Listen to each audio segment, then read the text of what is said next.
পটুয়াখালীর গলাচিপায় খাস জমিতে তরমুজ চাষাবাদকে কেন্দ্র করে সংঘর্ষের ঘটনা ঘটেছে। গত বৃহস্পতিবার উপজেলার চরবিশ্বাস ইউনিয়নের চরবাংলায় এই সংঘর্ষ হয়। এই ঘটনায় বিএনপির নেতার নেতৃত্বে কৃষকের উপর হামলা করা হয়েছে বলে অভিযোগ করে খাস জমি ইজারা নেয়া কৃষকেরা। হামলায় নারীসহ অন্তত ২৫ জন আহত হয়েছে বলে জানা যায়। আহতরা অভিযোগ করেন স্থানীয় বিএনপি নেতা বারেক বিশ্বাস ও আনোয়ার হাওলাদারের নেতৃত্বে তাদের উপর হামলা করা হয়। মাত্র ৩০% টাকায় জমির মালিক হয়ে নতুন বাংলাদেশের গড়ে তোলার স্বপ্ন দেখা বাংলা বসতি। বিএনপির আনোয়ার বাকের বিশ্বাসের বাহিনী যারা এই জমিটাই তারা এক লগে লইয়ে গেছে। আমাদের বাসা যেটি আমরা উঠেছি এই বাসাটি ভাঙ্গে চুরিয়া লাইছি, ভাঙছে সেরাজকার দলে। হেয়া আমরা বাধা দিতে গেছি, জমি করছি এত পোষে না। হ্যাঁ, এই জন্য আমাকে জমিও সেরা দল করতেছে। আমরা 10 জন, 2 জন আসে নাই। ওই জায়গা জমিন 200 ঘর 1 ঘর জমিন দিছে আনোয়ারের, এটি সাহেব রায় করে দিয়েছে।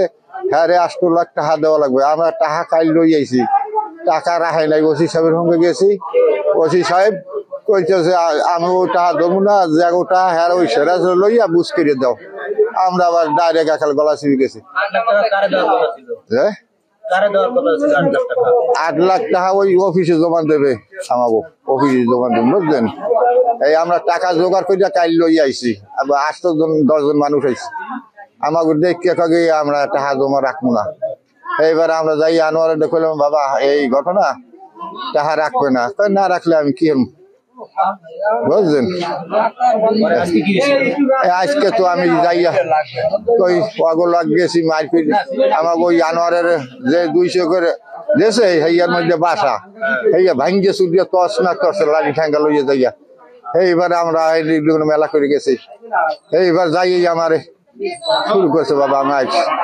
এ বিষয়ে জানতে বিএনপি নেতা বারেক বিশ্বাস ও আনোয়ার হাওলাদারকে একাধিকবার কল করলে তারা ফোন রিসিভ করেননি। তবে ঘটনার সত্যতা নিশ্চিত করে গলাচিপা থানার ভারপ্রাপ্ত কর্মকর্তা আসাদুর রহমান জানান, তরমুজের জমি নিয়ে সংঘর্ষের ঘটনায় উভয় পক্ষ থানায় অভিযোগ করেছে।